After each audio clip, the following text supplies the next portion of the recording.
أعوذ بالله من الشيطان الرجيم بسم الله الرحمن الرحيم.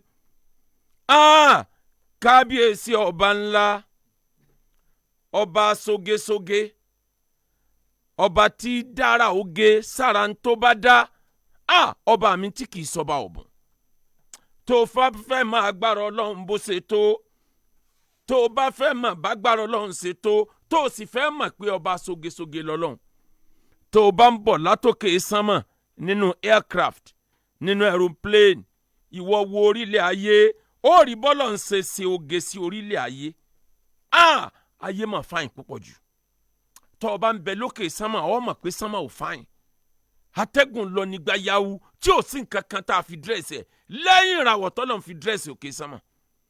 àmọ́ tó bá ń súnmọ́ orílẹ̀ ayé, wàá kan igi tó green, wàá kan ewé tó yellow, wàá rí ilẹ̀ egbò, wàá rí ilẹ̀ omi, wàá rí ibi tómi ti lọ rẹ́rẹ́rẹ́rẹ́ bí ìgbà tí ò lópin mọ́, nítorí pé ìdá mẹ́ta ayé 70% ayé omi ni o. omi ló yí ayé po. níta ń tẹ̀ mọ́lẹ̀, ilẹ̀ tẹ́nìyàn ń tẹ̀ láyé is just 30%. tó bá tún wá súnmọ́ orílẹ̀ ayé, wàá rí àwọn ibi tó jẹ́ desert tẹ́rùpẹ́ lọ rẹ́rẹ́rẹ́rẹ́, ọlọ́run fi dírẹ́sì ayé náà ni. wàá rí àwọn àpáta tómi ga kọjá ibi tí cloud wà, ọlọ́run fi dírẹ́sì ayé náà ni. ọba mi dírẹ́sì ayé ọ̀pọ̀ ló fi mọ̀ yí pé ọba gbógegbóge lọ́lọ́run. inna Allaha tayyib la yaqbalu illa tayyiban. ọlọ́run lémi ọlọ́run ọba mímọ́ ni mí, ọba tó rẹwà ni mí. èmi ọlọ́run ò ní gba nǹkan kan lọ́wọ́ èèyàn àfi nǹkan tó mọ́. tó bá wá rí bẹ́ẹ̀ jẹ̀ mọ́, ntọ́lọ́run dá ó pọ̀. akéwùgbà gold ọmọ akéwùgbẹ̀rú, níjọ́ tọ́lọ́run dá sánmọ̀ tán, ọlọ́run ò yinra ẹ̀ pé iṣẹ́ lòun ṣe. lọ́jọ́ tọ́lọ́run dá ilẹ̀ tán, ọlọ́run ò yin ara ẹ̀ pé iṣẹ́ lòun ṣe. àmọ́ níjọ́ tọ́lọ́run parí iṣẹ́ lórí ọmọ ànábì ádámà, ọlọ́run sọ́nù alukur'an ó ní fatabarakallahu ahsanal khaliqin. mímọ́ ni fún olúwa náà, ọba tó mọ ènìyàn dájú, ọba tó mọ ẹ̀dá the best proportion tá a lè fi dá nǹkan ńlá fi dá ènìyàn.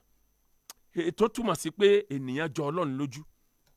eléyìí tó túmọ̀ sí pé ìrẹwà ènìyàn, ìdẹ́dá ènìyàn, ability ènìyàn, ìwòye ènìyàn, ríronú ènìyàn, ọjọ́ ọlọ́run tó dá wa lójú. gbogbo ẹni tí jẹ́ artisan láyé, furniture ni, bricklayer ni, gbogbo òṣìṣẹ́ ọwọ́ ayé, á níṣẹ́ kan tó ṣe tí ó jọ òun náà lójú. tí furniture bá ṣe àga tó bá dá fẹ́nìkan, wo fọ́tò ẹ̀ wò èmi mo ṣe é, yóò wà proud of it.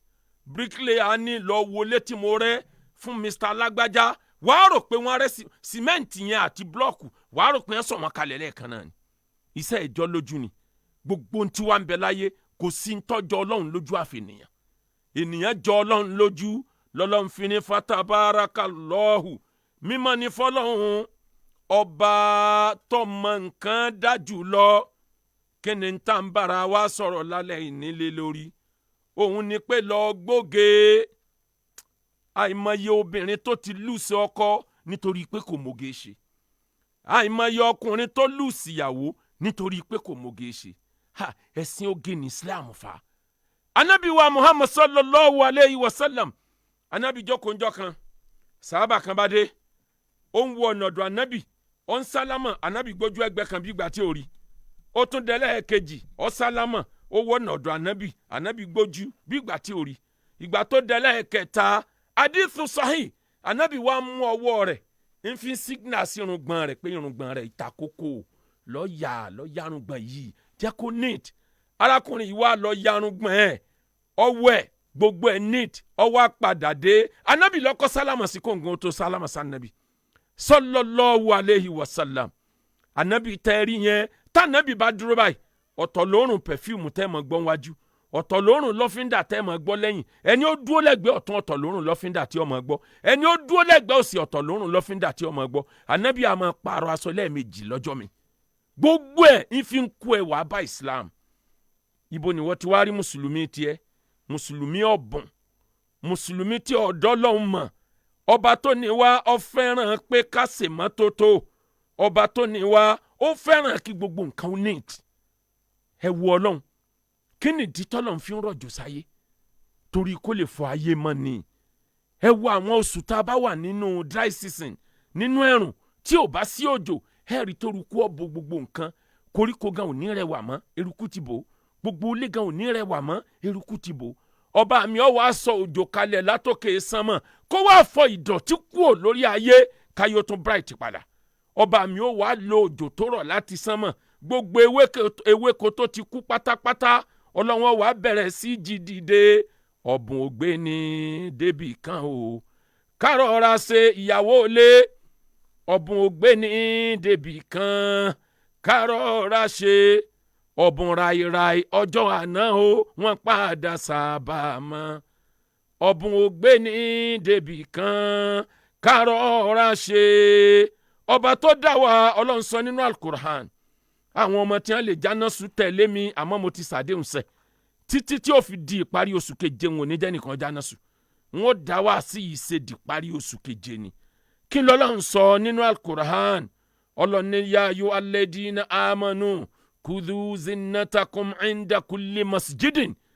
ọlọ́ni mo pẹ́ yín gbẹ́tẹ́ gbàgbọ́ lódodo irú ẹ̀sìn Islam wo ló ń ṣe tó ń rún bìnàbìnà ẹ̀sìn wo ló ń sìn tójú rẹ̀ ò ju ọwọ́ lọ́wọ́ lẹ̀ tẹlomi bá ní ẹ̀sìn lẹ́lomi ń sìn o ojú rẹ̀ báyìí àwọn owó kọ̀ọ̀kan tí ó yọ níbi ojú rẹ̀ ó fẹ́ẹ̀ tó ìkúùkù ẹ̀dá yàtọ̀ fẹ́ni tó sick sẹ́sìn náà ló ń sìn tẹlomi bá bọ̀ ọ lọ́wọ́ báyìí ó rò pé náà nípa ṣọ́ọ̀kì ẹni sẹ́pìn ẹ̀sìn náà ló ń sìn yìí.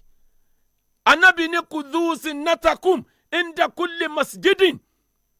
tẹ́ ẹ bá ń lọ mọ́sálásí gbogbo aṣọ tó dáa tẹ́ ẹ fẹ́ wọ̀ lọ sóde ní kẹ́ ẹ wọ̀ kẹ́ ẹ lọ fi kírun fọlọ́n. ọ̀pọ̀ mùsùlùmí ló wà láyé aṣọ tó bá da kò ní fi kírun o yóò ní yóò rùn tàbí kó sọ pé yóò dọ̀tí níbi ó yóò pònú dé. ẹlòmíín wá gọ̀ ó ti ní agbádá kan agbádá tó ti gbó agbádá tó ti sa agbádá tó ti kétì aṣọ tó bá gbé wọ̀ báyìí ńlọ kírun nu aṣọ àkísà lòun fi ń sin Ọlọ́run tiẹ̀ àmọ́ níjọ́ tí bá ń lọ bá àwọn ẹ̀dá tí wọ́n ó jọ túká ńjọ́ kan níjọ́ bá wọ sàárè tí wọ́n ò ní béèrè ẹ̀ mọ́ níjọ́ náà ni ó wọ sọ̀tọ̀dà kudhu zinnatakum inda kulli masjidin.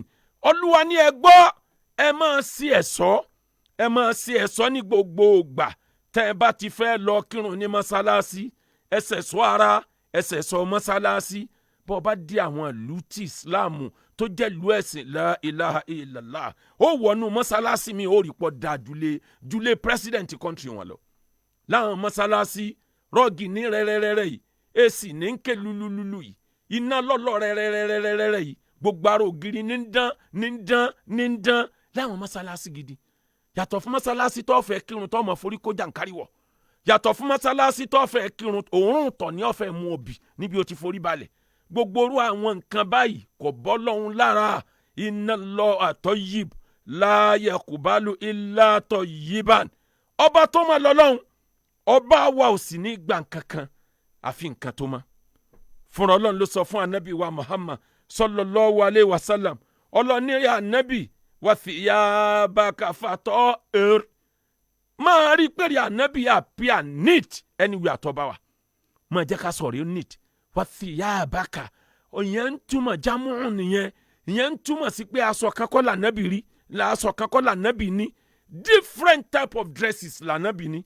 kódà tó bá dọjọ́ ọdún anabi a máa wọ aṣọ àwọn ọba Yaman láti lọ́ọ́ kírun yídì níbi tí anabi gbógede. Al-Qur'ani wa ni wa thiyabaka àwọn aṣọ oríṣiríṣiríṣi tí anabi ní májè odógbè kalẹ̀ fatahhir máa mẹ́kì ara rẹ̀ appear neat fatahhir máa jẹ́ ká sọ̀rí ọmọ fatahhir ìwọ gangan máa dùn ún wò lójú. ọba tó dá wa ó pa wá láṣẹ anabi náà wá pa wá láṣẹ nínú ọ̀rọ̀ anabi wa Muhammad sallallahu alayhi wa sallam anabi ní igzilu thiyabakum wakudhu min sa'arikum wastaku fa inna bani Israel lam yakun yaf'aluna dhalik fazannati nisahahum.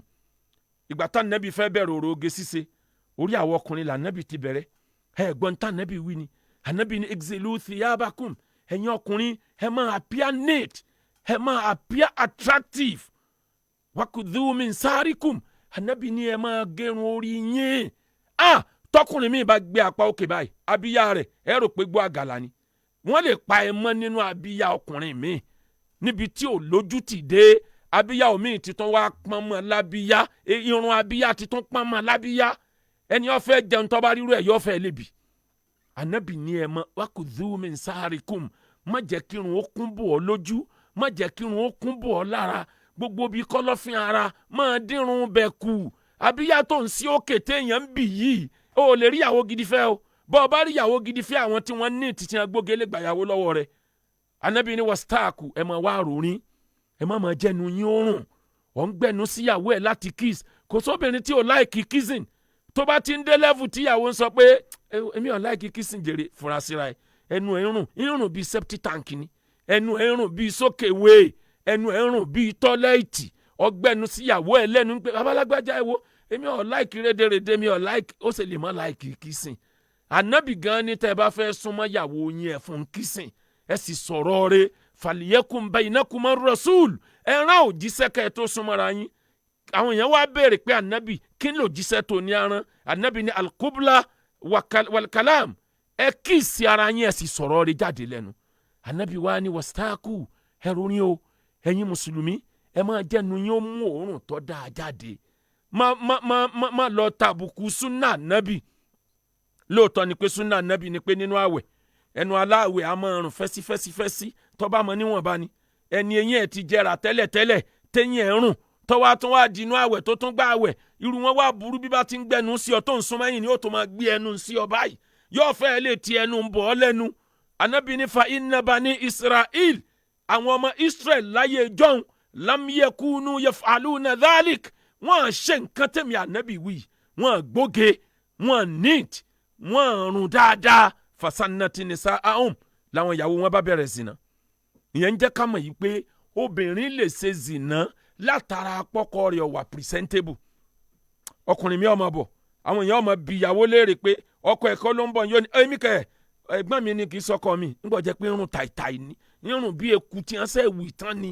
Ànábì lẹ́yìn ọkùnrin ẹ lọ gbóge dáadáa ìyẹn a máa mójú obìnrin dúró ìyẹn a máa móbìnrin tí òfin ní wò ta ẹ wá dákun ẹ̀yin ọkùnrin ayé ẹ tọ́jú ìyàwó yín bẹ́ẹ̀ bá ṣe lágbára mọ́ ẹ jẹ́ ìyàwó yín ó gbádùn pẹ̀ lówó lọ́wọ́ tówó bá ń bẹ bí ó bá dẹ̀ sówó lọ́wọ́ yín ẹ jẹ́ kó mọ̀ pé kò sí Al-Qur'an ní liyunfiq dhu sa'atin min sa'atihi wa man qudira alayhi rizquhu falyunfiq mimma ataahu Allah. Al-Qur'an ní ẹgbọ́ liyunfiq dhu sa'atin min sa'atihi ẹni a bá fún lọ́lá tá a fún lówó má sọ pé bí ìyàwó tálíkà ṣe rí ń ta ní tiẹ̀ náà wòrì jẹ́ wọn ó rá mi ọ̀la rẹ̀ lára ìyàwó rẹ̀ inna Allaha yuhibbu an yara athara ni'matihi ala abdi ọlọ́ngàn máa ń fẹ́ kóhun ó rí àmì àpọ́nlé kóhun ó rí àpẹẹrẹ wípé ìdẹ̀ra